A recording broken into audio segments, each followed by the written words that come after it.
Chapter 16. No Right to Control. This is really awkward. Like, really awkward. It's difficult to explain, but I feel like a criminal somehow. The way Twilight and Rainbow are flanking me on either side as I walk through the streets. I don't feel like I should have to say anything to this Pinkie chick, because I meant everything I said. Isn't apologizing the same thing as admitting you were wrong? So we're back at Sugarcube Corner now. I slow to a stop just in front of the door, looking up at the absurdly decorated building. The last time I was here, it was for an awesome party. Now I'm back here to attempt to cheer up a maniac. I almost consider leaving, because fuck these ponies. But I know that I'd never get away. Between Twilight's magic and Rainbow's athletic prowess, I won't even have a chance to get free. The thought that they can control my life so easily almost makes anger bubble up within me. Without a word, I pull open the door and step inside, my nose twitching at the sudden onslaught of sugary smells. This immediately gives me craving for something sweet, but I don't have any money. I spent the last of it last night. Good morning and welcome to I recognize the speaker as being Miss Cake. However, her bubbly words quickly trail off as she sees me, and her welcoming expression turns to one of animosity. Twilight, Pinkie's upstairs, right? I whisper to the unicorn beside me. She confirms that with a nod, so I stride forward, intending to completely ignore Miss Cake, so I can get this over with. However, she steps in front of me. Where do you think you're going, human? She demands, her posture hostile. Ah, so they know about it too. I don't see what this big deal is, though. Why do they care so much? It's because they can't get any work from Pinkie if she's all depressed? Get the fuck out of my way, I respond plainly. Miss Cake does not budge. Damn it, fine, I'll try this Twilight's way. Look, I'm here to talk to Pinkie. Don't you think you've done enough? She snaps back at me. Well, so much for that. I turn around and walk towards Twilight. Well, I tried. I'm leaving now, I tell her. Both she and Rainbow immediately step in front of the door. What? How am I supposed to do anything with this fucker in the way? Seth, she's angry because Pinkie is like a daughter to her. If you can keep that in mind when you talk to her, I'm sure you two can come to an understanding, Twilight explains to me patiently. I don't care about any of that. I'm here to talk to Pinkie. Drag her out of her room and then go. I grunt, earning a disapproving look from the unicorn. Just magic her out of my way or something. I'm not going to use magic on Miss Cake. She's not doing anything wrong, Twilight argues. Just go up there to her and show her some sincerity, and I'm sure she'll let you pass. Sincerity implies that I care. I'm here to get you off my case, that's all. My words cause her frown to deepen.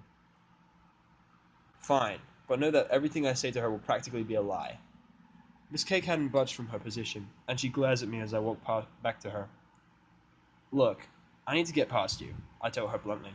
That's not going to happen. Pinkie's in bad shape thanks to what you did, she avows, scoffing. Yeah, and clearly nothing you've said to her is helping her any, considering she's still in her room, I point out, and the flinch I get tells me my words are getting to her. She's depressed because of something I did. You're not helping your case, Miss Cake informs me. That's because I haven't finished talking yet, bitch. So, if I were to take back everything I said, she'd have no reason to be sad. So how about you move now, and let me give you your friend back? Despite what I said to Twilight, nothing I've said has been a lie.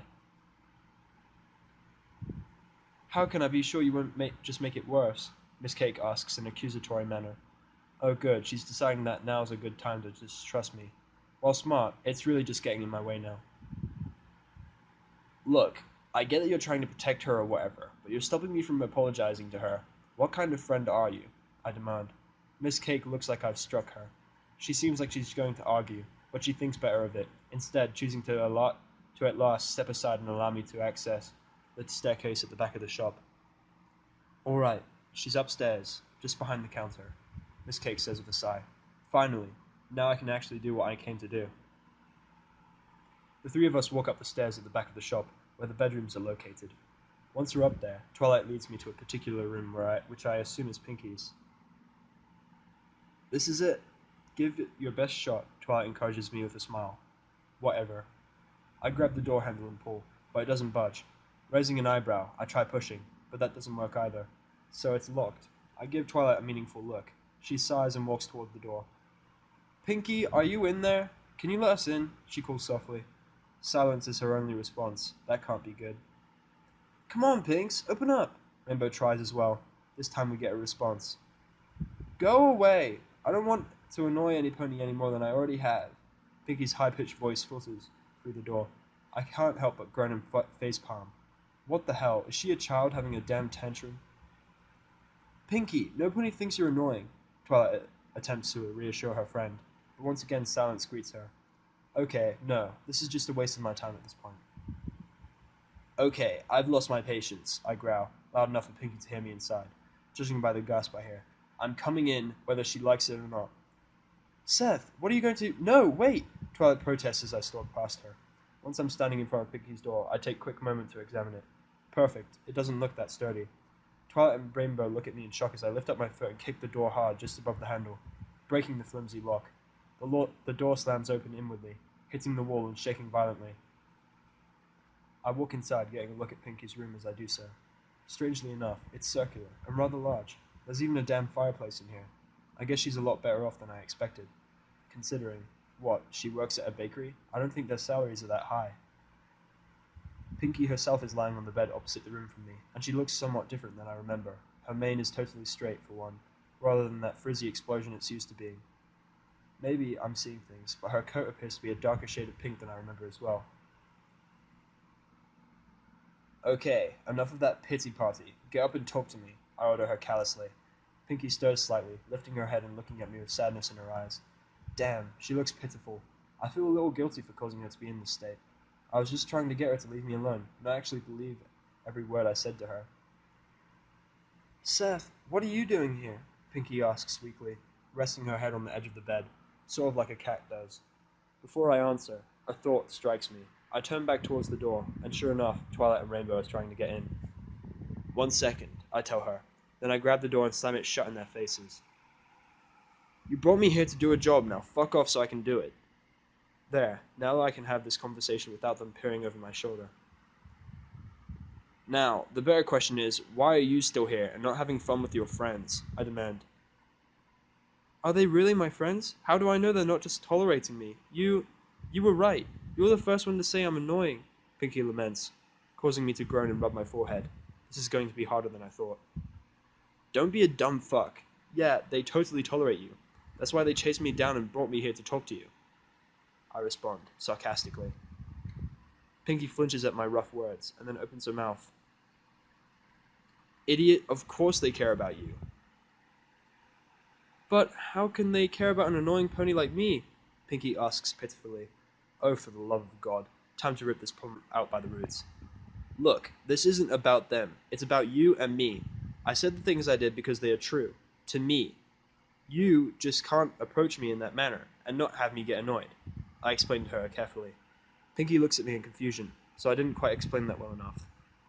Every time we run into one another, you knock me over. I can't help but get a little pissed off.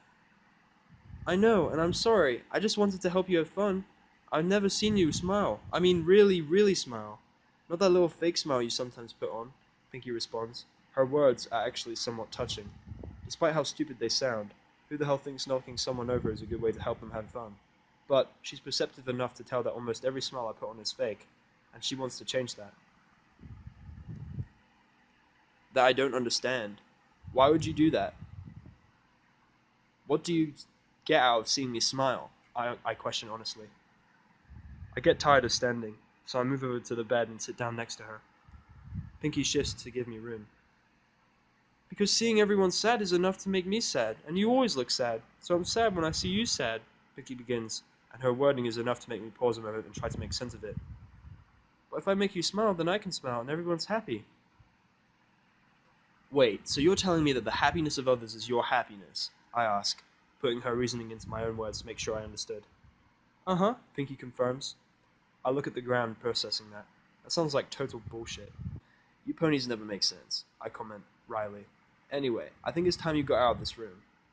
But, Pinkie starts, but she cuts off with a yelp when I grab her by the mane and drag her off the bed forcefully. She flails around and falls over, but she manages to scramble upright. No excuses. You get out there and go make your friends smile. That's what you're good at, right? I command her. Pinkie looks at me thoughtfully, and then she walks up to me, gets up on her hind legs, and wraps her front hooves around my chest in a hug. I really wish they'd stop doing this. Thank you. I know you still find me annoying, but I still want to be your bestest friend, Pinkie whispers to me. I raise an eyebrow at that. I don't really want friends, but telling you that isn't really going to stop you, huh? I remark. Pinkie lets go and steadies herself, and then she gives me a nod, a small smile gracing her face. I thought as much. Now, I need to get going, so I'm leaving now. Pinkie and I are walking towards the door when a sudden thought strikes me. I look at Pinkie, debating inwardly about whether or not I should actually say it. On one hand, it would make her super happy, but on the other, it would probably annoy the hell out of me. I shouldn't say it. It would give her the wrong idea, but she's still looking a little sad, which was my fault in the first place. I might as well. I hope I don't regret this. Pinkie, if you still want to, I wouldn't be opposed to that welcome party you mentioned, I suggest hesitantly. The change in Pinkie's demeanor is immediate. She turns her head and looks at me with a reserved excitement, almost as if she's been having trouble believing her ears. Really? Pinkie squeaks. Placing my hands in my pockets, I nod once. Suddenly, color returns to her coat and her straight and flat mane suddenly puffs up and frizzles out, returning to the way it was when I first met her. Woohoo! This is going to be the best party ever. I watch with raised eyebrows. Pinkie dashes through the door, nearly bowling over Rainbow and Twilight, who had been, as I expected, leaning up against the door with their ears pressed to it. Oh, hi girls! Pinkie squeals happily, hugging the both of them tightly, and then she dashes away. No time to talk, I have a party to plan. Wait! Pinkie! Twilight calls after her, but Pinkie is long gone. Her gaze turns to me as I leave the room as well. Nothing about that pony makes any kind of sense, I remark, shaking my head. Twilight smiles at me, and then she steps forward and nuzzles me gently. Thank you, Seth. You didn't have to do anything after convincing her to leave. She expresses gratefully. My response is a grunt. Whatever. I didn't do it for you. Wasn't that more like a pep talk than an apology? Rainbow inquires with a wry expression. I mean, I never heard you say the word sorry even once. Who cares? It worked, and that's all that really matters, I snap dismissively. Rainbow stares at me, and then she shrugs. Anyhow, I need to leave. Applejack is expecting me. That's right, you have work to do. Wouldn't want you to go off schedule, Twilight recalls, chuckling nervously. Now that's out of the way. I can actually get on with my life. Or what's left of it anyway. Back to working on that damn farm. Oh right, I promised Applebloom I'd play with her today. Now what did I go and do that for? I could have just said no, and opted to spend the evening alone for the first time since I got here. But no, I had to fall for that filly's cute expression. Ugh. We walk down the stairs and back through the kitchen, where Pinkie is rummaging through a closet excitedly. Miss Cake sees me walk past her and our eyes meet. She still watches me guardedly, but I do see her give me a small smile and a nod. Huh, after being such a bitch, now she's recognizing my effort. She's practically admitting she was wrong to block me in the first place. Any human would have been too proud to do that. Okay, she can have a little of my respect. Just before we leave the building, a clanging noise erupts from the kitchen, followed by a squeal. Bake all the cupcakes! Pinkie exclaims happily. Well, she's back to being happy and annoying. I suppose it's better than depressed and annoying. When we walk outside, Twilight takes her leave from us, saying something about work back at the library. Whatever, at least she's gone now. Race you to AJ's, Rainbow challenges, nudging me with her shoulder. Seriously? Yeah, she's looking to stroke her own ego again. Nope, not falling into that trap. Nah, you'd win anyway. I don't even know why you asked, I say. Rainbow pouts. Aw, lame, come on, dude. You can't get faster if you don't try, she whines. Answer's still no. Ah, fine, you're no fun. Rainbow accompanies me all the way to Sweet Apple Acres, and then she stops. I gotta scram. First snows are coming tomorrow, so I gotta get those clouds ready to go. Right, whatever, I acknowledge with a wave of my hand. Rainbow's hoof hits that same hand, causing me to look at her oddly. She's grinning at me. Oh, she must have thought I'd been offering a high hoof, or whatever they call it. Later, Rainbow's gone in a multicolored flash of light. Damn, it never fails to amaze me how fast she is. She can probably circle this town several times in the amount of time it would take me to cross through it once. I see Applejack not long after walking through the arch into the farm. I actually need to ask her a question before I get started with today's work. Howdy there, Seth, she greets me, tipping her hat. I give her a wordless nod in response. Snow's coming tomorrow, so we got lots of work to do. Before that, there's something I want to ask you, I interrupt her. What's that, Sugarcube? She replies. I blink. That's an odd nickname. What the fuck does that even mean? Is there a connotation to that? Does that mean I'm sweet? Whatever. I'll just call her out on it if she says it again. Mind if I leave work a bit early today? I posed the question to her with a casual expression on my face. What for? Applejack seems perplexed by the question. I promised your sister I'd pick her up from school today, I confess. Oh, really now? Applejack now looks genuinely surprised, rather than mad like I expected. In that case, by all means, I'll let you off early. Ugh, I knew it was a bad idea. Wait, what? You will? Yeah, I'm not proud to say that I was a little bit shocked that she'd agreed. Applejack chuckles at my double take. Actually, this works for me. I got a delivery to make to Cheerleader, Applejack says thoughtfully. Why don't you take it with me when you go? I'll pay you for the trip. Yeah, I can do that. Thanks, Applejack. Oh, no problem, Sugarcube. And there it is again. What does it mean? Well, time to get to work. Again. Today's work is particularly grueling, since winter officially starts tomorrow. Despite the fact that it still feels as warm as spring, someone tell me how that works. Applejack says we have to get all of the apples harvested, since that's all we've been doing lately. I think we're about done with that.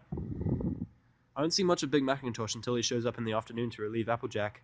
Apparently, that delivery she's making to Charlie is a bunch of apple pies that still need to be baked. So I'm left doing the same exact thing, only under Big Macintosh. You know, I'm getting really tired of writing his name. I think I'll just call him Big Mac. Ha, like the burger, which I'm now craving. Fuck. Several hours later, when Big Mac and I are just about to start clearing the last few trees of apples, Applejack returns with a cart full of steaming baked goods, and oh, I can smell them from here. I haven't eaten since this morning, before we pulled that prank. I'm super hungry now. Thankfully, I have 4 bits to my name, plus whatever I get from today. Howdy there, I got the delivery for you, Applejack calls to me, coming to a halt a few feet from Big Mac and I.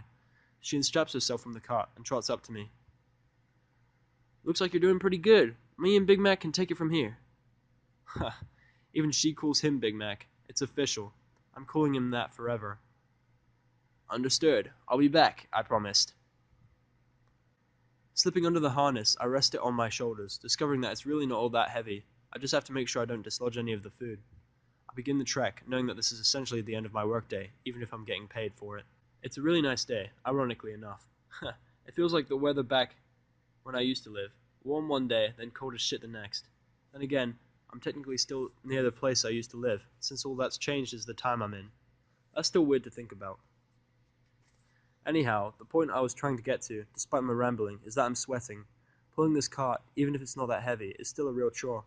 I'm so glad I'm getting paid for this. Money makes everything tolerable. While I'm walking, I become aware of a peculiar sensation. It's like there's a kind of pressure in the middle of my chest, beneath my sternum. I press my hand against it while I walk in an attempt to discern the source, but to no avail. It doesn't matter where I press, I can't feel anything wrong. It's like having one of those mild sore throats where it doesn't really hurt, but you just feel a strange sense of wrongness at the back of your throat, and you can't feel it no matter where on your throat you look. It's like that, only in my chest. It's probably just strain from pulling this damn cart. Well, that can't be right either. Now that I think about it, I'm feeling the same pressure for a while now. Ever since I woke up in this damn world. It's just never been as pronounced as it is now. Maybe I should go see a doctor or something. With that resolution, I ignore the pressure and push thoughts out about it to the back of my mind. Doesn't look like any ponies are outside the schoolhouse. I suppose they're still in the middle of a lesson. Not that I care either way. I doubt my job will be considered done if I just leave this cart outside the school. In other words, I'm probably going to end up interrupting the lesson to let Cheerily know her shit is here. I leave the cart by the front entrance to the schoolyard and move towards the front. I can hear Cheerily talking from in there, as well as the eager voices of the foals inside. Just as I expected, I'm going to be interrupting a lesson. I pull the door open and step inside. The eyes of several of the foals turn to look at me, and once they see what I am, I get various reaction. Seth! That voice I know. Applebloom, who's sitting near the front of the class, waves energetically at me, beaming with happiness. Next to her are Sweetie Belle and Scootaloo, neither of whom look very happy to see me. I can also see Diamond Tiara and Silver Spoon, the former of whom is giving me a cool look. Ignoring them, I return Applebloom's greeting with a lazy two-fingered wave. Calm down, everypony. If you'll give me one moment, class, we can continue the lesson, Cheerily tells the foals. She canters up to me, with an inquisitive expression on her face. Hello, Seth. Is there something I can do for you? Nope, I'm here on the clock. Got a shipment of food waiting for you outside, I tell her, keeping my tone professional. I haven't said more than a few words to this teacher, so being formal with her is necessary. especially if I'm on the job. If there's one thing I've learned about the business world, it's that everything you do as an employee is reflected back on your employer. Oh, thank you so much for bringing it. I wasn't aware you were working for Applejack, though. Charlie is also being formal, not overly friendly, but not being a bitch either. She's not too bad to deal with. Yes, ma'am. I signed up with her several days ago, I reply stiffly. Now, if you'll excuse me, my apologies for disturbing your lesson. It's no problem. From the looks of it, I might have to start teaching history next, Charlie jokes, indicating the curious and awe-filled faces of the class. Say, would you like to come in sometime and talk to my students about your culture? I'll think about it, ma'am. I lie, remembering to be polite. Yeah, fuck no. I'm not telling anybody a thing about my people. I'll make sure to tell her that when I'm not on the clock. Have a nice day. You too, Charlie says to me as I move towards the door. Then, just before I leave, I remember that I had another purpose for coming here. Applebloom, I call. Me calling her name causes several of the students to look between Applebloom and I. I think I can see that. What, is that jealousy? Seriously, Diamond Tiara? I didn't think you were that butthurt about me not talking to you earlier. Anyway, Applebloom looks back at the mention of her name. I'll be outside by the flagpole when you're done. With that, I leave the building, walking down the few steps, and directing my path towards the flagpole I mentioned. I wonder why they even have a flag. I mean, the flags at the school where I'm from were always the national flag, so you'd think they'd be the same. But I doubt Equestria's national flag is a plain red triangle. I guess they do things differently in this era. I think about 30 minutes or so passes before the school bell rings. Though, why the school bell rings instead of, the teacher telling the students in the one-room school that it's time to leave. I hear the students talking excitedly as they leave the schoolhouse, probably deciding what to do with the rest of their day. I notice Applebloom and her two friends walk out as well, but they don't get very far before they stop and look behind them. Diamond Tiara and Silverspoon walk out next, meeting them, which is odd. I thought they weren't friends, especially with how Scootaloo talks about them. I take a few steps forward, until I can hear what they're talking about. Yeah, it's eavesdropping, but sue me. I want to know. How come you're the one that gets to see him? Diamond Tiara snaps at Applebloom. Huh. Who's him? Some foal she's interested in? Because he's my friend, Applebloom answers, confused. That answer serves only to infuriate Diamond. As if. A historical being like him would never want to be friends with a loser like you, Diamond scoffs, regarding Applebloom with a glare. Oh, they're talking about me. I guess Diamond Tiara really is jealous, for whatever reason. Diamond adopts a devious expression.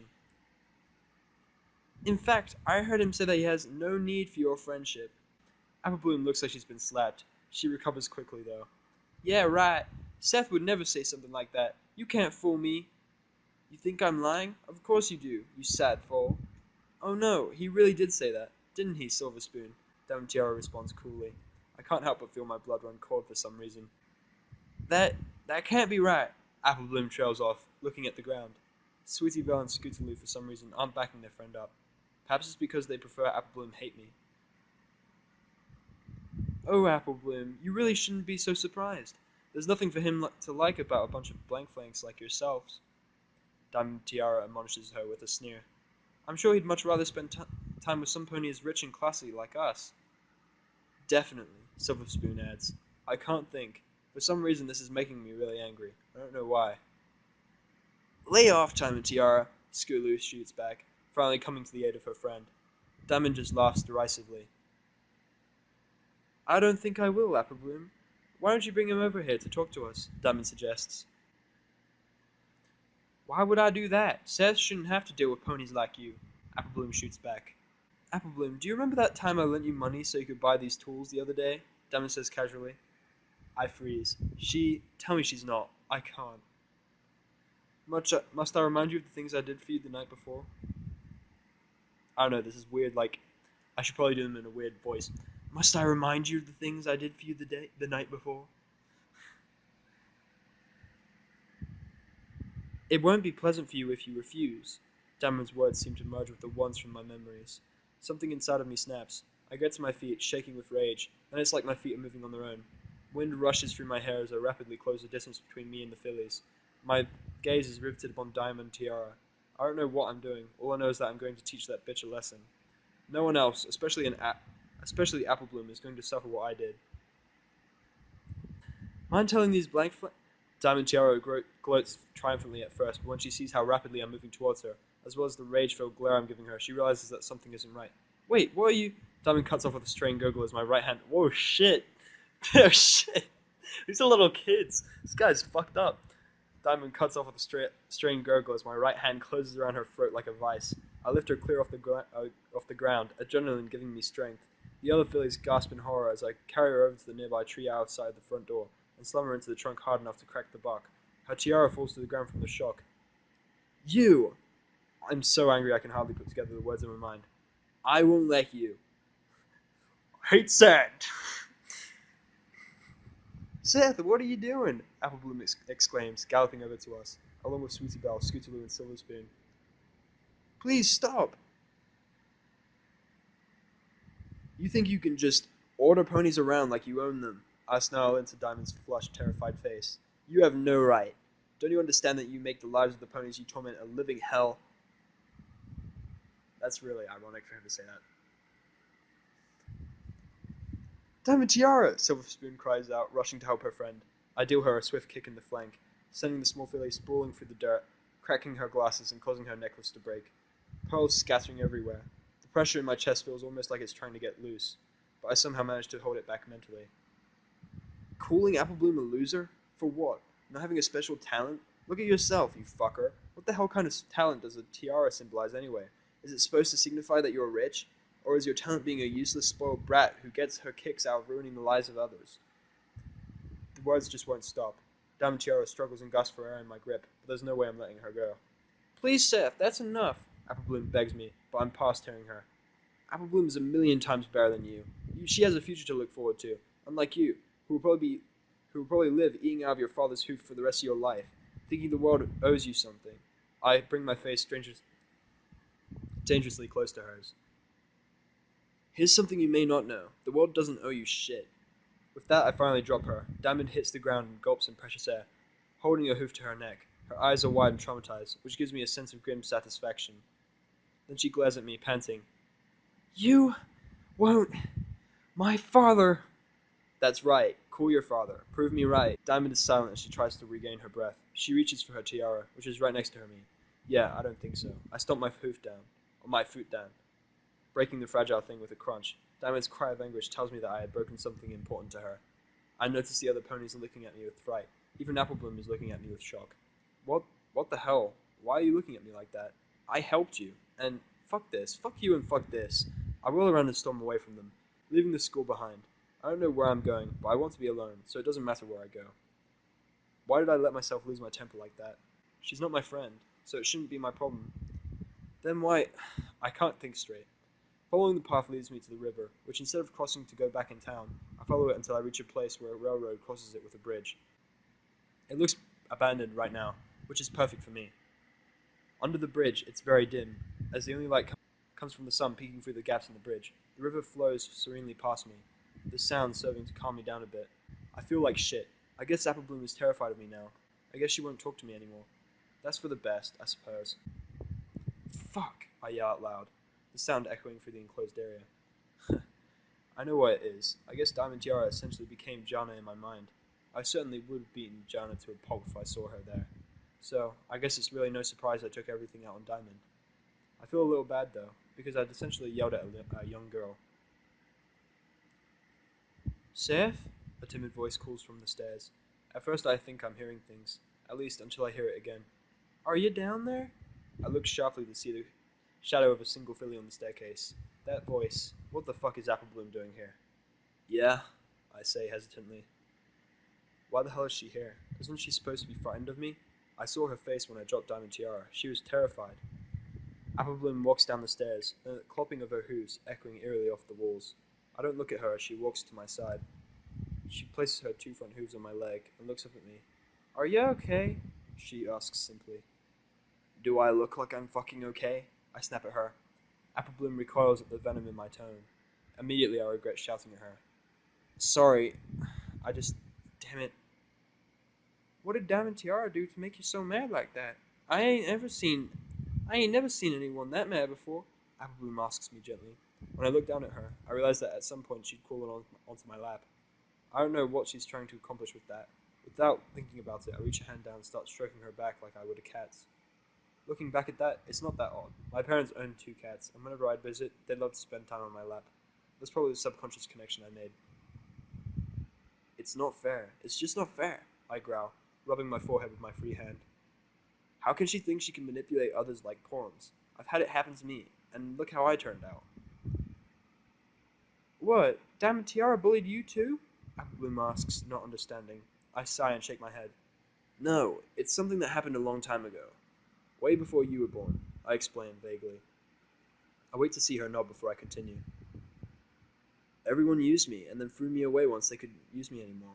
I couldn't let that happen to somebody else, especially not you. So, you did that for me? Applebloom asks, understanding dawning on her face. You're not a bad filly. Nothing like the girls I used to know were your age. My, my answer doesn't really answer her question, but it makes her happy nonetheless. I shouldn't have lost my temper like I did, but I meant everything I said. You didn't say nothing I didn't agree with, but you didn't have to hurt her, Applebloom chides in, reaching up and bopping my nose lightly with her hoof. I know, and her father is probably going to give me trouble, I admit. I scratch her behind the ears, like I would a cat. I'm not sorry for the things I said, but I am sorry for frightening you. Aw, it's alright. I know you wouldn't hurt me, but there is something I do have to ask. Applebloom asks, looking at me seriously. Do you consider me a friend? I freeze. Damn it. Philly, did you have to put me on the spot like this? I don't know how to answer. I'm not comfortable calling her my friend. I don't hate her. I don't even dislike her. Damn it, what do I say? I can't answer that question, I confess honestly. Applebloom's face falls at that, and a pang of guilt shoots through me. Why not? Is it something about me? She asks sadly. No, don't even think that. It's complicated, I correct her softly. Applebloom nods, but I can tell she doesn't really understand. Are you still going to come play? Applebloom inquires innocently, looking up at me with that adorable expression again. Wait, you still want me to? Even after all that? Yeah, I got so much I want. Yeah, I want to show you. She exclaims, hopping off my lap and heading towards the way out. So are you coming? I pause. I did promise her I'd play with her today. Even after this shit with Diamond happened, she still wants to play. If only I could look past the faults of others like she does. Yeah, let's go play.